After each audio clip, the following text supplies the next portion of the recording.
میرے ساتھ ہیں چیئرمین متحدہ کشمیر پیپلز نیشنل پارٹی سردار شوکت علی کشمیری حسب معمول اور حسب روایت۔ ہمارا پروگرام پاکستان کے موجودہ سیاسی صورتحال اور آزاد کشمیر کے اندر جو الیکشنز ہو رہے ہیں 25 جولائی کو، ان کے بارے میں چند باتیں کریں گے۔ اس سے پہلے ایک ایسی شنید ہے، اطلاع ہے کہ 29 جولائی کو پی ڈی ایم کا جلسہ جو اس کراچی میں ہونا تھا وہ منسوخ کر دیا گیا ہے۔ اس سے قبل 25 جولائی کو مولانا فضل الرحمان جنوبی وزیرستان میں ایک جلسہ کریں گے، لیکن انہوں نے پی ڈی ایم کی کسی بھی جماعت کو اس میں شرکت کی دعوت نہیں دی۔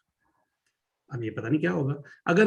اور بلاول بھٹو جو ہیں وہ 7 دن کے لیے امریکہ چلے گئے، حکومتی وزراء کہہ رہے ہیں جی وہ 10 دفعہ بھی وہاں پہ جائیں کچھ بھی نہیں ہوگا، وہ کہتے ہیں جی ہم بڑا کچھ کر کے آئیں گے، بڑی بڑی ملاقاتیں ہوں گی۔ ہم اب چلیں گے شوکت علی کشمیری صاحب کے پاس، تو ان سے بات کریں گے ان موضوعات پر۔ السلام علیکم جی۔ جی وعلیکم السلام۔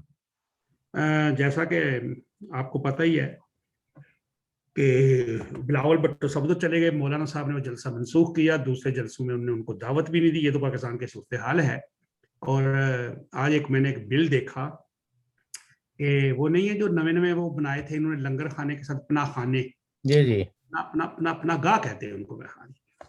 لنگر خانے تھے، پناہ گاہ، اس کے ساتھ انہوں نے اس میں انہوں نے کہا لوگ جو ہے نا وہ ایسے ہوتا ہے کہ رات آ کے رہ سکتے ہیں، صبح چلے جاتے ہیں، اگلے دن نئی رجسٹریشن کرتے ہیں۔ اچھا وہ تو ہمیں پتا ہے وہ کیوں، اس لیے کہ وہ سال کے آخر میں بتایا جائے اتنے لاکھ لوگوں نے رہائش اشتہار کی۔ وہ میں پڑھ رہا تھا کہ ان کا تولیہ جو ہے 3 دن کے بعد واش کرنا ہوتا ہے غسل خانے کے اندر، بیڈ شیٹ جو ہے دوسرے تیسرے دن اتارنی ہوتی ہے۔ میں نے ایک بل دیکھا، اس میں کوئی وہ بل ایسے ہے کہ 100 کچھ تولیے خریدے گئے جو کوئی 56,000 کے ہیں، اور 120 صابن کی ٹکیاں خریدی گئی ہیں جو 13,000 کی ہیں، اور ان کے اوپر 11,000 وہ ایم ڈبلو جی ٹی کو کیا کہتے ہیں جی، وہ ویٹ ٹیکس وہ لگایا گیا، اور آخر کار وہ ساری چیزیں 81,000 روپے کی وہ تولیے 56 اور 120 صابن کی ٹکیاں یہ لنگر خانے میں پہنچائی گئی۔ اور ساتھ ہی خبر یہ ہے کہ ہر 3 دن کے بعد تولیہ دھلے گا۔ مقصد یہ کہ 3 بندے رہیں گے، 3 بندے وہ اپنے ایک دوسرے سے بیکٹیریا جراثیم چینج کریں گے، پھر کریں گے، اور وہ عوام کو سہولت ملی ہے۔ یہ ایک خبر ہے آج۔ ویسے بڑے بڑے اچھے طریقے ہیں وہاں پہ کرپشن کے۔ جناب دیکھیے، یہ تو ظاہر ہے کہ حکومتی سطح پہ جو بھی اقدامات اٹھائے جاتے ہیں، جب اس میں کوئی برین سٹارمنگ نہیں ہوتی، کوئی طویل المیعاد منصوبہ بندی نہیں ہوتی، کچھ اس کی بنیادیں جو ہے وہ پرماننٹ نہیں ہوتی، جی، تو یہ جو ٹرانزیشنل قسم کے پروجیکٹ ہوتے ہیں یہ تو اکثر جو ہے وہ کرپشن کی نظر ہوتے ہیں، اور اس کا حساب کتاب تو پھر بعد میں آنے والی حکومتیں لینے کی کوشش کرتی ہیں، یا لے پاتی ہیں یا نہیں لے پاتی۔ بہرحال چونکہ یہ چیز طے شدہ ہے کہ پاکستان کا نہ صرف پولیٹیکل سسٹم بلکہ ہر ادارے کے اندر کرپشن بدرجہ اتم موجود ہے، اور جو پولیٹیکل پارٹیز ہیں وہ بھی اپنے لوگوں کو نوازنے کے لیے ایسے ہی پروجیکٹ شروع کرتی ہیں جس میں لوگوں کو یا ان کے اپنے کارکنوں کو کھانے پینے کے مواقع ملیں اور ان کی آمدن میں اضافہ ہو۔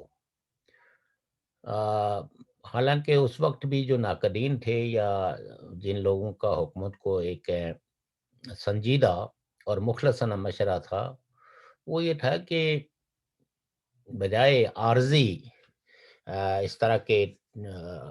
کیمپ اور پناہ گاہیں بنائی جائیں، پرماننٹ بنیادوں پہ کچھ سکیم ایسی بنائی جائے جس سے کہ لوگوں کے لیے پرماننٹ رہائش ہو،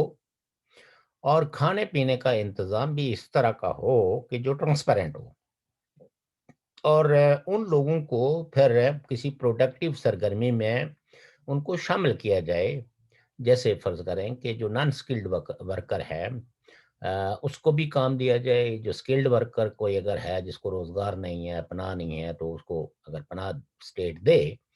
تو اس کی صلاحیتوں کو بروئے کار لانے کے لیے اس کو متبادل طور پر جاب دی جائے، چاہے وہ وقتی طور پر ڈیلی ویجز کی جاب ہی ہو کیوں نہ ہو۔ کسی پرانے مفکر کا قول ہے کہ بیکار سے بگاڑ ولی۔ اس پہ اعتراض تو کیا جا سکتا ہے، لیکن بہرحال اگر انسان کی زندگی کے اندر ڈسپلن نہ آئے اور کام کے جو اوقات کار ہیں اس میں اس کو اٹھنے، نیند سے جاگنے، بر وقت سونے کا وہ نہ کوئی ڈسپلن ہو تو ٹائم ٹیبل اس کا نہ ہو تو اس کی صحت پہ بھی اس کے کوئی مثبت اثرات مرتب نہیں ہوتے۔ اور ہم نے بھی دیکھا ہے کہ وہ لوگ جو صبح نہیں اٹھتے، دیر سے اٹھتے ہیں یا اس وقت ہیں وہ نوکری کی تلاش میں نکلتے ہیں جس وقت دفاتر بند ہو رہے ہوتے ہیں، تو ہم نے دیکھا ہے کہ ان کو کبھی نوکری نہیں ملتی۔ جی تو بہرحال اس میں تو کرپشن کے بارے میں تو جب یہ پروجیکٹ شروع کیا گیا تھا تو اس وقت بھی پاکستان کے بہت سارے جی دانشوروں اور حکومت کے حامیوں نے بھی یہ بات کہی تھی۔ اب آہستہ آہستہ چیزیں جو ہے وہ کھل رہی ہیں، اور آپ تعجب کا اظہار کر رہے ہیں، لیکن مجھے کوئی تعجب اس لیے نہیں ہے کہ دوسری حکومتوں کے پاس کم از کم بڑے منصوبے ہوتے تھے، اور ان بڑے منصوبوں کے اندر وہ لوگوں کو جاب بھی دیتے تھے، اور شاید اس میں ٹھیکیداری سسٹم کے تحت جو پارٹی کے سپورٹرز ٹھیکیدار ہوتے تھے ان کو بھی کچھ ٹھیکہ ملتے تھے۔ تو اس سے ایک تو یہ ہے کہ کوئی نہ کوئی پروجیکٹ جو ہے وہ سامنے نظر آ رہا ہوتا تھا، اور اس میں جو پیداواری سرگرمیاں اس طرح ہوتی تھی کہ لوگوں کو جاب اپورچونیٹیز ملتی تھی۔ موجودہ حکومت جو ہے وہ اس طرح کا کوئی بھی پروجیکٹ بنانے میں کامیاب نہیں ہوئی۔ آج پہلی دفعہ آپ کہہ سکتے ہیں کہ جو ریئل اسٹیٹ یعنی بلڈرز جو ہے ان کو کچھ مواقع ملے ہیں جس میں انہوں نے سریا سستا کیا ہے، سمٹ کچھ تھوڑا بہت اس میں بھی کوئی کمی لائی ہے۔ تو زیادہ سے زیادہ کچھ تعمیراتی کام جو ہے وہ ہو رہے ہیں جس میں لوگوں کو یعنی وہ جو ڈیلی ویجز ورکر ہے اس کو کچھ چھوٹی موٹی جابس جو ہے وہ مل رہی ہیں اینٹوں پتھروں گارے ہیں جی کے حوالے سے۔ تو اگر آپ مناسب انداز میں بہت ہی مطلب پی ٹی آئی سے ہمدردی رکھتے ہوئے تجزیہ کریں تو تب بھی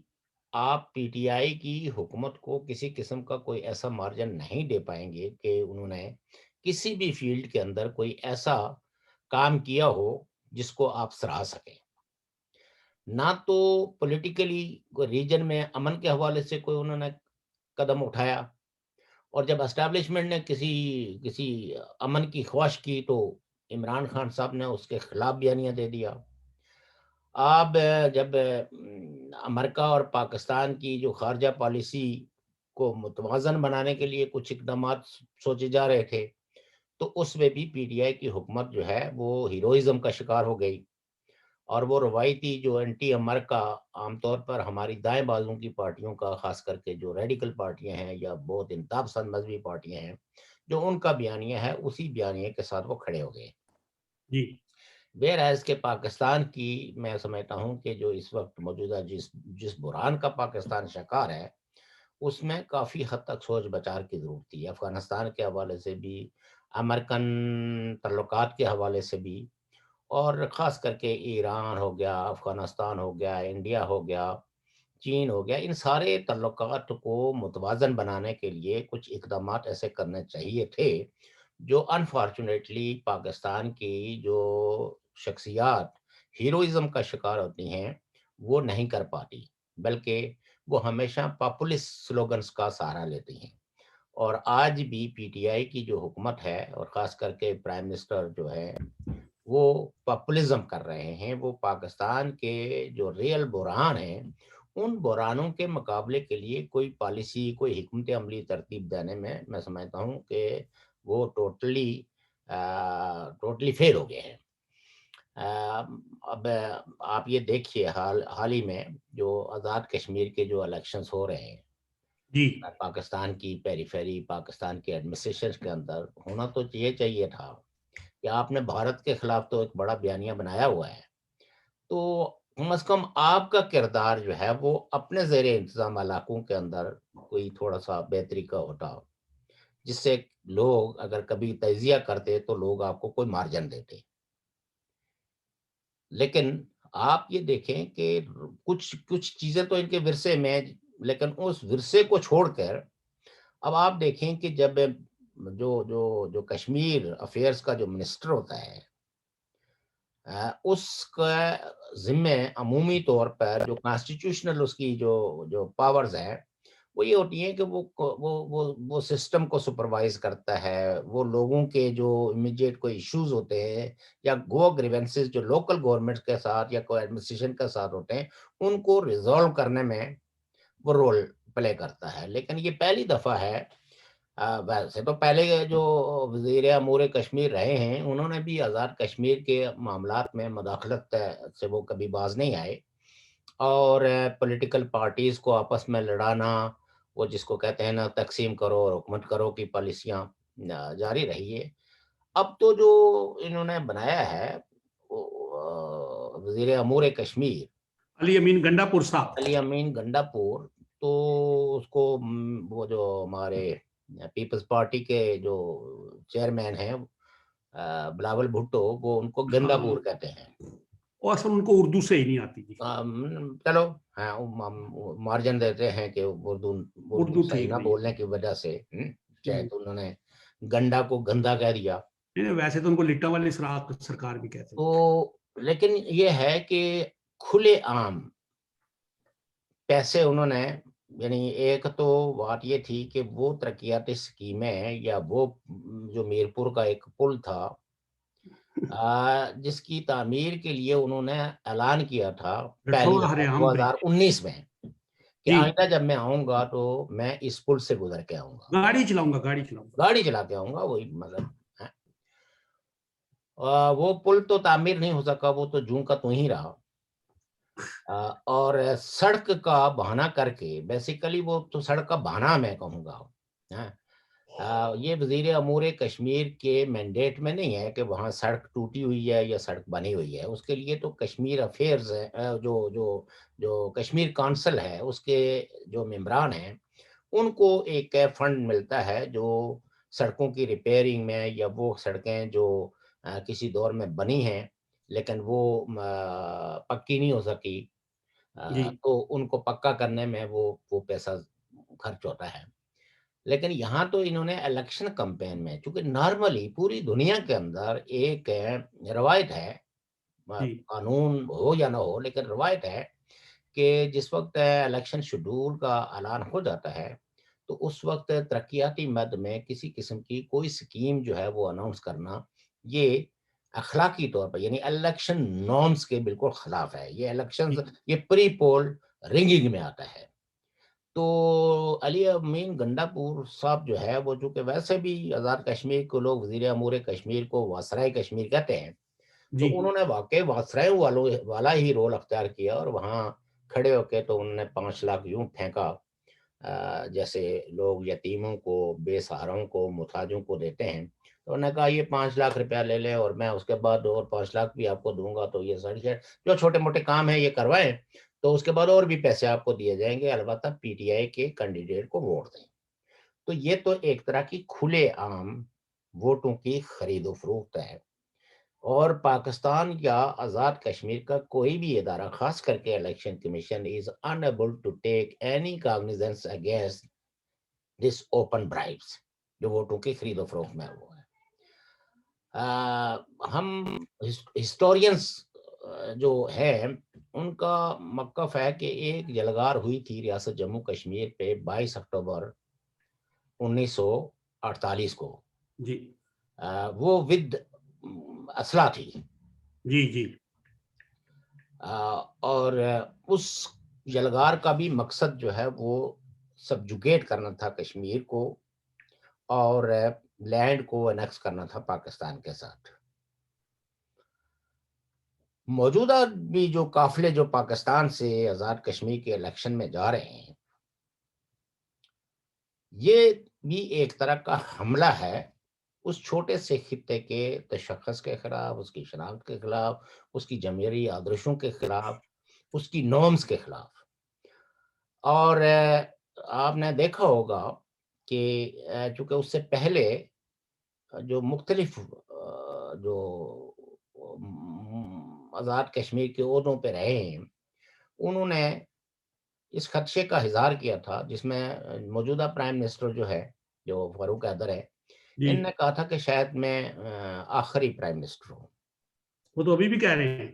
اور آخری پرائم منسٹر کا ان کا مطلب یہ نہیں تھا کہ وہ ذاتی طور پر آخری پرائم منسٹر ہوں گے، بلکہ انہوں نے کہا تھا کہ یہ عہدہ شاید بعد میں آنے والے کسی کو بھی نصیب نہ ہو، اور یہ عہدہ آزاد کشمیر کے سے ختم کر دیا جائے. جی اس کے بعد اس سے پہلے یہ بات جو ہے وہ فاروق اپنے جو اسکندر یاد صاحب ہیں، جی انہوں نے بھی برملا کہا تھا، اور یہ کہا تھا کہ پاکستان کی جانب سے مجھے یہ تجویز آئی ہے کہ آزاد کشمیر کو کس طرح پنجاب کے مختلف ڈویژنز کے ساتھ لگایا جائے. اور جو بارسٹر سلطان محمود چودھری تھے، انہوں نے بھی اس کا گائے گائے ذکر کیا ہے کہ کئی ایک تجاویز پاکستان کی آئی ہیں. ان میں سے ایک تجویز یہ تھی کہ اس کو ہم صوبہ بنائیں گے. جی آئی تھنک کہ پاکستان کی جانب سے اس کو صوبہ بنانے کی جو سب سے سنجیدہ کوشش تھی وہ ذوالفقار علی بھٹو صاحب کے دور میں تھی. جی لیکن اس وقت جو پولیٹیکل پارٹیز یا جو شخصیات اس وقت تھی آزاد کشمیر میں سیاست کرنے والی، ان کا قد کاٹ بہرحال اس حد تک تھا کہ انہوں نے مزاحمت کی، اور بھٹو صاحب کو بلا کر یہ پلان اپنا واپس لینا پڑا. اور اس کے بعد انہوں نے کہا کہ ہاں میں نے صوبوں کو ملک بنتے دیکھا ہے، تو ملک صوبے کیسے بن سکتے ہیں. یہ بڑی مشہور فریز ہے ذوالفقار علی بھٹو صاحب کی. جی اور اس کے جو جس کو کہتے ہیں تیے پاچے کرنے کے منصوبے، وہ تو واضح ہے. ہم نے ایک دفعہ پہلے بھی کہا تھا کہ آزاد کشمیر کی سرزمین پہ کبھی بھی کسی بھی پولیٹیکل پارٹی نے کبھی یہ نہیں کہا کہ آزاد کشمیر تو ہے ہی پاکستان. یہاں پارٹیاں یہ ضرور کہتی رہی ہیں کہ ہم الٹیمیٹلی پورے ریاست جموں کشمیر کا الحاق پاکستان سے کریں گے، اور علاقے پاکستان سے اپنے وقتاً فوقتاً اپنی لائلٹی کا بھی اظہار کرتی رہی ہیں. اور مزاحمتی بیانیوں کو انہوں نے کبھی اچھی نظر سے نہیں دیکھا. مزاحمت یہاں کی جو قوم پرست سیاسی گروہ یا سیاسی پارٹیاں ہیں وہ کرتی رہی ہیں. لیکن پہلی دفعہ جب آرمی نے ایک آدمی کو آزاد کشمیر کے سروں پہ مسلط کیا، جس کا نام جنرل محمد عیاد خان تھا، وہ ذاتی طور پہ بڑے نیک بڑے اچھے انسان تھے، لیکن انہوں نے یہ کہا تھا کہ جو لوگ یہ کہتے ہیں کہ کشمیر بنے گا، وہ دراصل منافقت کرتے ہیں، اور ان کا ایجنڈا کوئی اور ہے، وہ پاکستان کے وفادار نہیں ہیں. ہم تو یہ کہتے ہیں کہ یہ ہے ہی Pakistan. He was the first person in. آج انہوں نے سب کچھ سامنے کہہ دیا. تو آج جو بیانیہ ہے، یہ بیانیہ P T I as a political party اس کا بیانیہ ہے، اس کے مختلف لیڈروں کا. شاید اس میں سلطان محمود چودھری صاحب یہ بات تو نہیں کرتے ہیں، لیکن جو الیاس سردار تنویر الیاس جو ہیں، انہوں نے راولہ کوٹ میں بھی یہ بات کہی، باغ میں بھی یہ کہی، اور مختلف جگہوں پہ انہوں نے اس بات کا اظہار کیا. بالکل آپ یہ کہہ سکتے ہیں کہ ان کا بیان ڈٹو کاپی ہے جنرل حیات خان صاحب کے اس بیان کی، کہ یہ تو ہے ہی پاکستان. جی صدیوں میں نئے لیڈر آتے ہیں، پھر نئی باتیں تو ہوتی ہیں. نہیں، یہ سردیوں کی بات نہیں ہے، یہ موسموں کی بات بھی نہیں ہے. یہ دراصل پاکستان کی اسٹیبلشمنٹ جو مختلف ادوار کے اندر مختلف آپشنز پہ غور کرتی رہتی ہے. ایسے ایک بات عرض کروں چھوٹی سی، جی جی جی اجازت ہو تو. جی جی ولادیمیر لینن تھے نا، ولادیمیر نام تھا ان کا اصل میں. جی جی ان کی ایک مجھے ایک کول یاد آتا ہے، ابھی وہ تھا وہ رشین سے پھر انگلش اور پتہ نہیں کیا، لیکن اردو میں اس کو میں یہ کہتا ہوں کہ غلامی سے نفرت نہ کرنا اور آزادی کی کوشش سے پہلو دخی کرنا بغیرتی کی علامت ہے. بس جی. میں آپ نے تو گریٹ ریولوشنری لیڈر لینن کا کول دہرایا، میں آپ کو ایک لبنانی فلاسفر خلیل جبران کا خلیل قول، جبران، جی جی. خلیل جبران نے کہا تھا کہ لعنت ہو اس قوم پہ ہوں. جو دن کے اجالے میں اپنے فاتحین کا ڈھول بجا کے استقبال کرتے ہیں اور رات کے اندھیرے میں ان سے نفرت کرتے ہیں. اور یہ میں سمجھتا ہوں کہ ہم لوگوں پہ بالکل فٹ بیٹھتی ہے کہ ہم دن کے اجالے میں تو ہار لیے قطاروں میں کھڑے رہتے ہیں، لیکن شام کو کسی آدمی سے بھی بحث کریں تو وہ ان کے خلاف ہے، پوری ایک کتاب کھول لے گا اور جو ہے بالکل یہ کہے گا کہ ہمارے تشخص پہ ڈاکہ ہو رہا ہے، ہماری ریاست کا یہ ہو رہا ہے. تو بہرحال ہماری قوم ہے، بہرحال ہم سارے لوگ اسی قوم کا حصہ ہیں.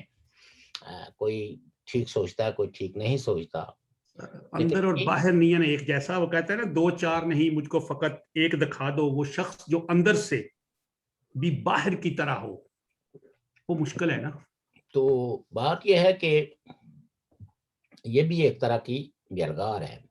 اور آپ نے اگر نوٹ کیا ہو تو چونکہ اگرچہ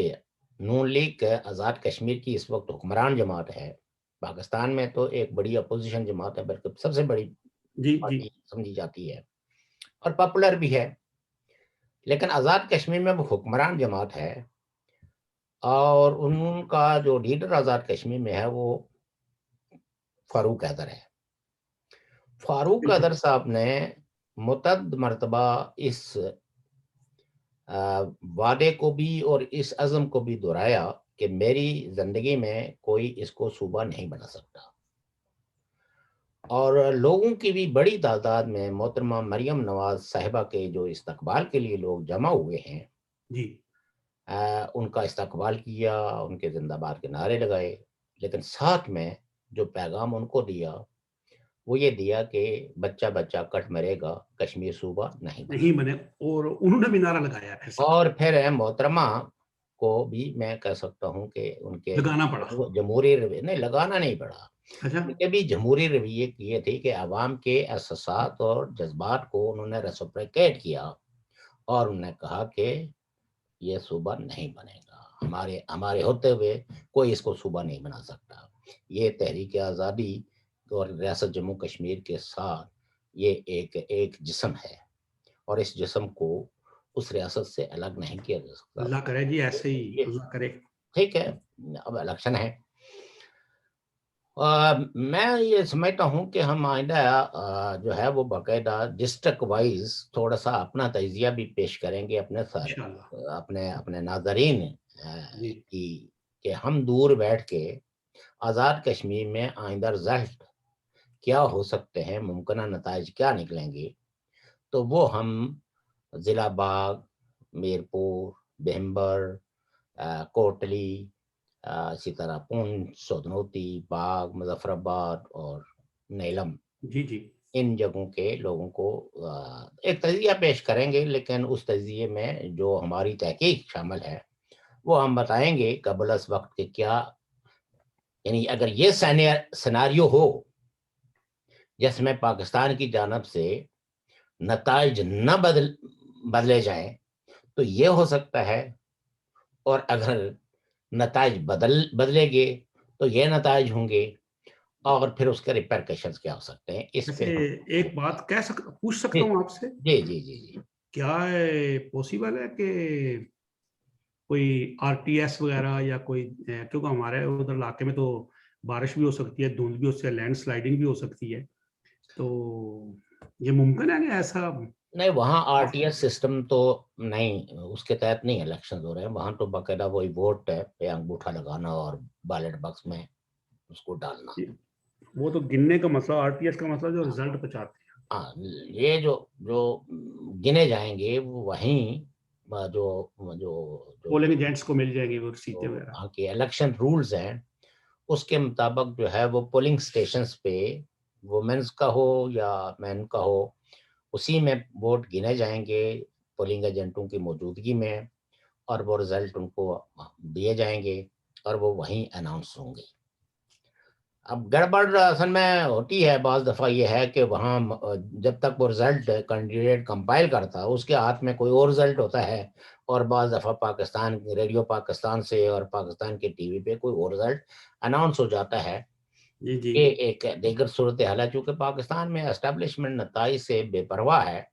اور وہ دھکا دھکی اپنے من پسند نتائج کا اعلان کر دیتے ہیں، اور انہیں پتہ ہے کہ پاکستان میں کوئی ان کے اس طرح کے اعلانوں کی کوئی بھرپور مزاحمت نہیں کر سکا، تو آزاد کشمیر جیسا کمزور خطہ جہاں کے لوگ جو ہے وہ برسا بر سے ایک سبجوگیشن برداشت کر رہے ہیں، جہاں ان کے حقوق کا کوئی تحفظ نہیں ہے، جہاں ان کے وسائل کی جو ہے وہ پلنڈرنگ ہو رہی ہے، جہاں ان کے دریاؤں کا رخ موڑ کے وہاں کی آب و ہوا کو اتنا متاثر کیا گیا ہے کہ اب مظفر آباد کے لوگ آپ دیکھیں کہ کتنے عرصے سے وکلا اور سول سوسائٹی وہاں مظاہرے کر رہی ہے، سٹ ان ہے، لیکن کوئی ان کی بات سننے کے لیے تیار نہیں ہے، اور وہاں سے ان کی چیخ جو ہے وہ اسلام آباد تک تو پہنچ نہیں سکتی، نہ دلی تک پہنچ سکتی ہے، اور ورلڈ کمیونٹی تو بہت دور بیٹھی ہوئی ہے، اور وہاں کوئی انڈیپینڈنٹ جو تنظیمیں حقوق انسانی حقوق کا تحفظ کرتی ہیں ان کو ایک اس علاقے کو سیکورٹی زون قرار دے کے ان کو بھی ایکسس کی اجازت نہیں ہے۔ حال ہی میں پاکستان کے human rights commission of Pakistan نے ایک رپورٹ شائع کی ہے انسانی حقوق کے حوالے سے، اس پہ بھی ہم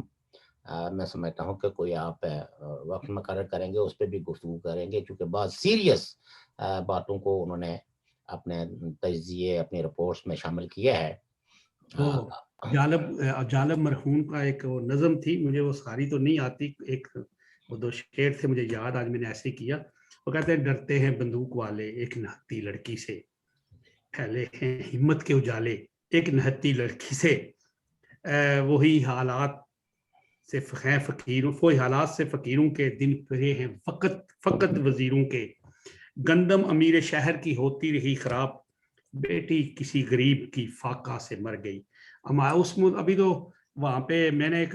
آج سے کچھ سال ڈیڑھ سال پہلے کالم لکھ دیا کہ لنگر خانے نہیں روزگار دیں، تو مجھے کچھ احباب نے تو بڑا برا بلا کہا، تو حتیٰ کہ میں نے ویزا لینے گیا تو مجھے کہا جی ویزا جو ہے نا یہ آپ نے یہ کیا لکھ دیا ہے، تو میں نے کہا جی یہ تو آپ میرا حق ہے، آپ نے پیسے لینے دینے، لیکن وہاں پہ یہ مسئلہ ہے کہ اب آزاد کشمیر کا تو خیر بالکل ہی وہ پھر ہم تو بالکل ہی وہ یہ بات آ گئی کہ فقیر شہر کے تن پر لباس باقی ہے، امیر شہر کے ارمان ابھی کہاں نکلے، ابھی تو ہمارے پاس اور کوئی وہ سب کچھ تو چلا گیا جا رہا ہے، اب اس کے بعد کیا رہ گیا باقی، یہی ہے ڈھول ڈمکے تو گلے میں ہار ڈالنا، تو یہی کچھ کہہ سکتے ہیں۔ نہیں یہ تو بالکل ٹھیک ہے، بہرحال یہ ہے کہ ہماری جدوجہد جو ہے وہ ان مایوس کن حالات کے اندر جو ہے وہ انقلابی لوگ، سچ کے ساتھ کھڑے رہنے والے لوگ، اپنی تاریخ اور اس کی بقا کی جدوجہد کرنے والے لوگ جو ہے وہ اس صورتحال سے مایوس نہیں ہیں۔ ہمارے پاس بے شمار ایسے ادارے ہیں جن کے اندر ہم اپنی آواز کو بلند کرتے رہیں گے، اور ہم چاہیں گے کہ کم از کم، اور چونکہ اس دفعہ پاکستان کی جو پاورفل فورسز جو ہے وہ آزاد کشمیر کے الیکشنز میں انوالو ہیں۔ ایک طرف تو آپ کہہ سکتے ہیں کہ پی ٹی آئی جس کی پاکستان میں حکومت ہے، دوسری طرف نون لیگ ہے جو پاکستان کی ایک پاورفل اپوزیشن پارٹی ہے، اور تیسری طرف اسٹیبلشمنٹ ہے، اور پھر آزاد کشمیر کی اپنی سینسٹیوٹی جس کو بظاہر جو ہے وہ آپ کہہ سکتے ہیں کہ پاکستان کی خارجہ پالیسی کا ایک اہم پلر ہے، جہاں سے ہو کے تو پاکستان ریجنز کے اندر اور بین الاقوامی برادری کے اندر اپنے مخالف ممالک کو یا جن کے ساتھ وہ کوئی امن روا نہیں رکھنا چاہتے، تو وہ ساری لڑائی پاکستان جو ہے وہ آزاد کشمیر کے خطے سے لڑتا ہے، اور اگر آزاد کشمیر کے خطے کی اس اہمیت کے پیش نظر یہاں کے لوگوں کو حقوق نہ دیے گئے تو وقت وہ بہت قریب آ رہا ہے کہ پاکستان کے حکمرانوں کو اس کے بہت سیویئر قسم کے کانسیکوینسز بھگتنے پڑیں گے۔ آج ایک اور بات بڑی ہوئی ہے، جی D G I S P R صاحب نے کہا ہے کہ افغان بحران کا فیصلہ بندوق نہیں کر سکتی، 20 سال میں ایسا نہیں ہو سکا تو آئندہ کیسے ہوگا؟ انہوں نے کہا افغانیوں کو اپنی جو قیادت ہے اس کا بھی خود ہی انتخاب کرے، اور دوسری بات جو انہوں نے بڑی کہی ہے کہ جو امریکہ نے افغان فوجیوں کی تربیت پر بہت پیسے خرچ کیے، لیکن طالبان کے مقابلے میں ان کی مزاحمت کوئی خاص نہیں. اثرات ہماری طرف آئے تو ہماری تیاری مکمل ہے. دیکھیں یہ تو میں سمجھتا ہوں کہ جو حقائق ہیں وہ بالکل اس کے برعکس ہیں. پاکستان نے افغانستان کے اندر ہمیشہ بندوق برداروں کی سپورٹ کی ہے اور امن کے قیام کے کوئی بھی سنجیدہ کوشش ہوئی ہے تو اس کو سبوتاج کیا ہے، اور یہ ساری دنیا جانتی ہے، یہ کوئی میں اکیلا نہیں کہہ رہا ہوں. اور آج افغانی قوم کی ایک میجورٹی، چاہے وہ سویلین ہوں یا حکومت کے اندر ہوں، حکومت سے باہر ہوں، وہ خواتین ہوں، وہ سب یہی کہتے ہیں کہ، اور خود بھی پاکستان یہ کہتا ہے. اگر آپ یہ دیکھیں کہ اس بیان کے تناظر میں دیکھیں اور دوسری طرف ان کی پالیسیاں دیکھیں تو افغانستان یعنی افغانی طالبان کی جو مضبوط پناہگاہیں تھی وہ کہاں تھی؟ پی ٹی ایم جو ہے، جو تحریک تحفظ پشتون تحفظ موومنٹ ہے، وہ تو یہی کہہ رہی تھی کہ آپ جو ہے وہ ایک موکری کر رہے ہیں، آپ نے سارے دہشت گردوں کو ہمارے خطوں کے اندر ان پاور رکھا ہوا ہے، مضبوط پناہ گاہیں مہیا کی ہوئی ہیں، جس کی وجہ سے ہماری روزمرہ کی زندگی جو ہے وہ اجیرن ہوئی ہے. آج بھی آپ یہ دیکھیں کہ ان کا جو منتخب نمائندہ ہے جی علی وزیر، جی وہ آج بھی جیل میں ہے، اور وزیر اعظم جو پاکستان آرمی کا جو چیف ہے وہ تقاضا کیا کرتا ہے کہ آپ جو ہے وہ علی وزیر سے اپالوجی ٹینڈر کروائیں. آپ عالم دیکھ لیجئے کہ ایک منتخب نمائندہ جس کو انہوں نے جیل میں ڈالا ہوا ہے، اس پہ کوئی ایلیگیشن جو ہے وہ ایسا نہیں ہے جو کورٹ آف لا میں پاکستان کی وزارت داخلہ پروو کر سکتی ہو، لیکن اس کو جیل میں ڈال کے یہ بتا رہے ہیں کہ ہم تم سے زیادہ طاقتور ہیں، اور جیل سے باہر آنے کی ایک ہی شرط ہے کہ اگر تم نے اپنی تقریر میں کوئی ایسی بات کہی ہے تو کہی اور انکہی باتوں کی جب تک تم معافی نہیں مانگو گے اس وقت تک ہم تمہیں جیل سے رہا نہیں کریں گے. آج بھی ان خطوں کے اندر جو پاکستان کی اپنے ایڈمنسٹریٹو ایریاز کے اندر ہیں، جن کو کہا جاتا ہے کہ سیٹل ایریاز کے اندر ہیں، وہاں بھی راج جو ہے بندوق برداروں کا ہے. اور وہ لوگ جو امن کی بات کرتے ہیں، دوستی کی بات کرتے ہیں، اخوت کی بات کرتے ہیں، جمہوریت کی بات کرتے ہیں، قانون کی حکمرانی کی بات کرتے ہیں، they are the target of the Pakistani establishment and the terrorist groups. اور اس میں پی ٹی ایم جو ہے وہ سب سے زیادہ جو ہے وہ آپ یہ کہہ سکتے ہیں کہ اس کی وکٹم ہے، اور ایک بہت پاورفل وائس ہے پرامن اور امن کی خواں افغان اور پشتون نیشنز کے لیے. شوق صاحب یہ تو 21ویں صدی ہوگی نا، ابھی سوشل میڈیا بڑا ہے، لوگ پتہ لگ رہا ہے، لیکن ہم تو آج سے 40 سال پہلے، 50 60 سال پہلے چلے جائے تو ہمارے ہاں جو کچھ جماعتیں ایسی تھی ان کے ساتھ بھی ایسے ہی ہوا تھا. ایگزیکٹلی آپ کے ساتھ ہوا؟ ایگزیکٹلی. آپ کے ساتھ 20 سال پہلے ہوا؟ میں دیکھیں بات یہ ہے کہ آج بھی گلگت بلتستان اور پیوکے کے اندر وہ لوگ جو صرف حقوق کی بات کرتے ہیں، میں آپ کو مثلا منظور پروانہ ہے، منظور پروانہ کسی انتہا پسند آرگنائزیشن کا کوئی کمانڈر نہیں ہے، نہیں، وہ ایک پرامن سیاسی کارکن ہے، ایک professionally he is a journalist. صحافی ہے جی. وہ صرف اپنے لوگوں کے جو بنیادی حقوق ہیں، جو ان کے وسائل کی جو ایکسپلائٹیشن ہوتی ہے گائے بگائے، اس پہ وہ احتجاج کرتا ہے. اور اس وقت جو لیٹسٹ احتجاج یہ ہے کہ اس کی زمین پہ قبضہ کر کے وہاں کے جو ذخائر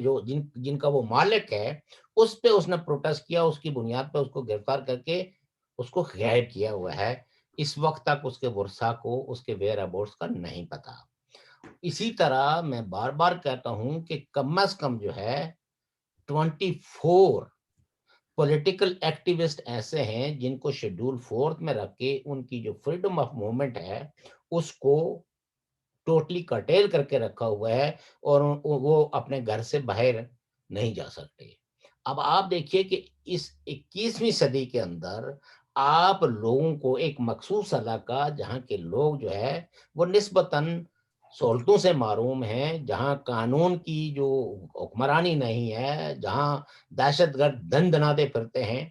وہاں آپ پرامن جدوجہد کرنے والے سیاسی کارکنوں کو کس طرح امتیازی سلوک کا شکار بنائے ہوئے ہیں کہ وہ اپنے حق کے لیے، وہ اپنی آزادی کے لیے، وہ اپنے تشخص کے لیے، اپنے زبان کی بقا کے لیے، اپنے آپ کو اقلیت میں بدلنے کے خوف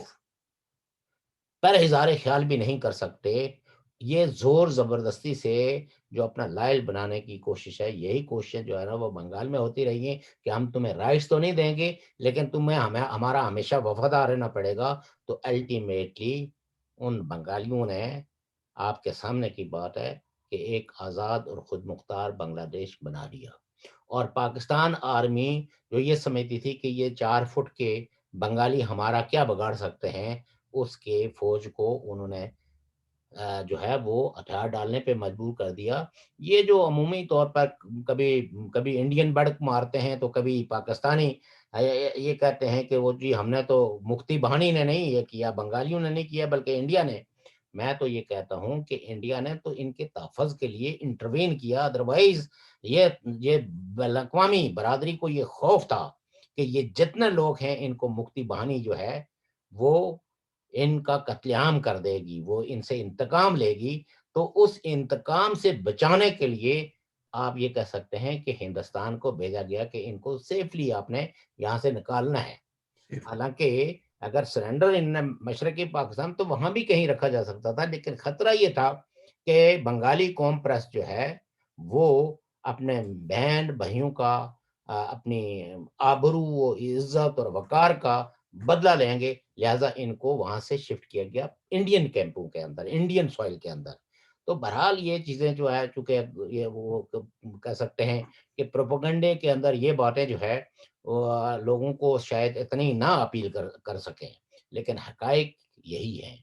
شوکت اور صاحب، اور یہ آہستہ آہستہ لوگوں کو پتہ بھی چل رہا ہے کہ اس میں بین الاقوامی برادری کا جو ہے وہ انڈیا پہ کیا پریشر تھا، اور انڈیا نے کس پریشر کے تحت انڈیا نے، اگر لوگ یہ سمجھتے ہیں کہ بنگلہ دیش کی آزادی کے لیے انہوں نے کوئی وہ کی، تو پھر تو اتنے بنگالی عورتوں کا قتل عام نہ ہوتا، اتنے لوگ نہ مارے جاتے۔ یہ تو دنیا، ساری دنیا کو پتا تھا کہ عوامی لیگ نے اپنے مخالفین کی ضمانتیں ضبط کروا رہی تھی، اور unanimously Sheikh Mujibur Rahman was the leader of the Bengali people. Hamoodur Rahman commission کی رپورٹ پڑھی ہے اور میں نے۔ حمید الرحمان کمیشن کی رپورٹ کے اندر جو واقعات ہیں وہ تو پڑھ کے اگر کوئی باضمیر آدمی ہو تو وہ تو شرم سے ہی ڈوب جائے گا۔ اچھا شوکت صاحب، آج ہمارا وقت بھی جی تھوڑا جی جی، بس میرے خیال میں کل آج کے لیے میں آپ کو ایک موضوع دے جا رہا ہوں، ایک شعر دے شکل میں۔ کل آپ نے ذرا تھوڑا سا اس پہ بات کرنی ہے۔ رہے نہ کوئی عالی جا،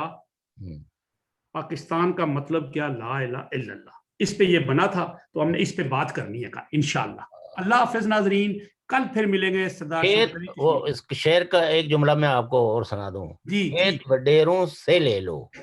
مل ملے لٹیروں لٹیروں سے سے لے لو، ملک اب نہ اندھیریوں رہے سے۔ کوئی عالی جا، پاکستان کا مطلب کیا۔ لیکن میں نے آخری مصرے پہ آپ کو دیا کہ پہلا تو ابھی لٹیرے وٹیرے تو ابھی ہم کدھر ملنے لیں گے، لیکن اس پہ تو بات کر سکتے ہیں۔ چلیے جناب، تو اللہ بہت حافظ شکریہ، جی، بہت مہربانی، اللہ حافظ، تو اللہ stay حافظ، blessed۔ اوکے، خدا حافظ جی۔